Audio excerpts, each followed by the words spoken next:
ನಾನೊಂದು ಮಾತು ಹೇಳ್ತೀನಿ, ಕೇಳ್ತೀರಾ? ಕನಸು ದೊಡ್ಡದಾ ಕಾಣಿ. ಕಾಣೋ ಕನಸಲ್ಲೂ ಚೌಕಾಶಿ ಮಾಡ್ತಾ ಹೋದರೆ ಹುಟ್ಟಿಸಿರೋ ದೇವ್ರು ಕೂಡ ಮೆಚ್ಚೋದಿಲ್ಲ.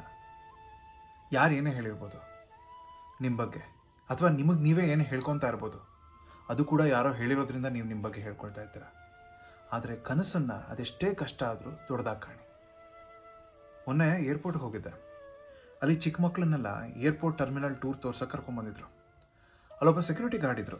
ನಾನು ಹೇಳಿದೆ, ಒಳ್ಳೇದು ಮಕ್ಕಳು ದೊಡ್ಡದಾಗಿ ಕನಸು ಕಾಣ್ತಾರೆ ಅಂತ. ಅವ್ನು ಹೇಳ್ದ, ದೊಡ್ಡ ಕನಸು ಕಾಣಬೇಕು ಅಂದರೆ ಜಾಸ್ತಿ ನಿದ್ದೆ ಮಾಡಬೇಕಲ್ವಾ ಅಂತ.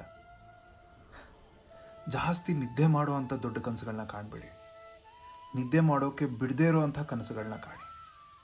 ಆ ಕನಸುಗಳ ಮೇಲೆ ವರ್ಕ್ ಮಾಡಿ. ಹಾಗೆಯೇ ನಿಮ್ಮ ಕನಸುಗಳ ಬಗ್ಗೆ ಬೇರೆಯವ್ರ ಹತ್ರ ಹೇಳ್ಕೊಳಕ್ಕೆ ಹೋಗಬೇಡಿ. ದಡ ಸೇರೋವರೆಗೂ ದಡ್ರ ಥರ ಇರಿ, ಮುಂದಕ್ಕೆ ಹೋಗ್ತಾ ಇರಿ.